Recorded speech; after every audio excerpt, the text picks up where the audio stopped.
Bom, governador, de forma direta, qual é a avaliação do senhor sobre o papel do Supremo Tribunal Federal hoje no Brasil? A perseguição a políticos do espectro da direita, pessoas presas ou a uma tornozeleira eletrônica ou condenadas a penas altíssimas, aliás, superiores a criminosos graves, né? Crimes hediondos, 14, 17 anos.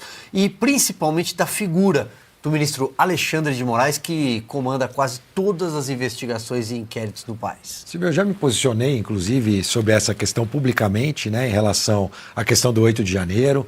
Acho que é uma análise equivocada, que a grande maioria daquelas pessoas estavam atrás de um golpe, estavam sim se manifestando, eu já fiz isso publicamente. Acho as penas totalmente desproporcionais a essa situação, já que foi uma situação de manifestações. Coloquei também, relembrei as acusações de golpe que o governo, né, do PT sempre procura levar com as suas palavras de ordem. Lá na época do Temer, por exemplo, lembra? Temer era um golpista, né, também. Sim. Ou seja, se fosse pela regra do PT, tinha muitas outras pessoas que precisariam estar presas, né, por conta de um possível golpe, né, essa retórica em relação à questão de golpe. Então, acho que ali as penas são totalmente desproporcionais. Posso ir além também, até da pergunta. Hoje se discute muito a questão até para os possíveis candidatos a presidente da República. Não é o meu caso, né? Mas em relação ao indulto, eu, se fosse um candidato a presidente da República, também me comprometeria com o ex-presidente Bolsonaro, assim como alguns têm se posicionado, que eu acho que se posicionam corretamente, usando das ferramentas democráticas que podem ser utilizadas para determinados casos. Também me posiciono claramente.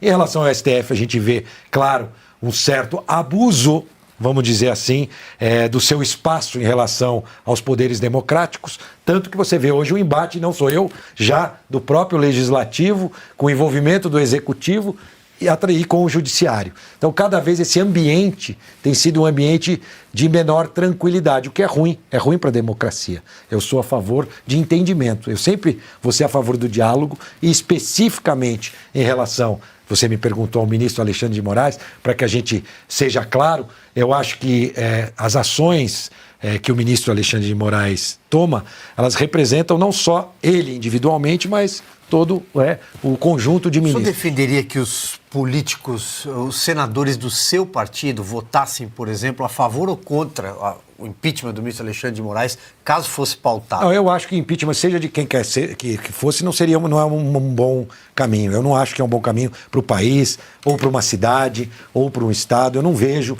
Para mim, a solução onde o diálogo foi totalmente descartado quando você fala, por exemplo, de um impeachment. Me permita insistir, há diálogo com o ministro Alexandre de Moraes? Eu acho que sim, acho que existe sim, há diálogo com o ministro Alexandre de Moraes, inclusive para discordar dele. Não quer dizer que ele vai, se o resultado daquele que é o seu ponto de vista vai ser acatado pelo ministro Alexandre de Moraes. Mas a tentativa do diálogo sempre, na minha opinião, é sempre saudável. Eu sempre vou defender o diálogo com qualquer ministro ou qualquer posição. Assim como defendi hoje a importância do governo federal voltar ao diálogo com o governo americano para que a gente tenha tarifas razoáveis para o povo brasileiro não pagar o preço, né, de 50% de tarifa, lamentavelmente, por conta da posição ideológica do presidente Lula. Então, eu sempre acho que há espaço para o diálogo em qualquer instância, em qualquer ente da federação. Aliás, o governo do Estado é um exemplo disso.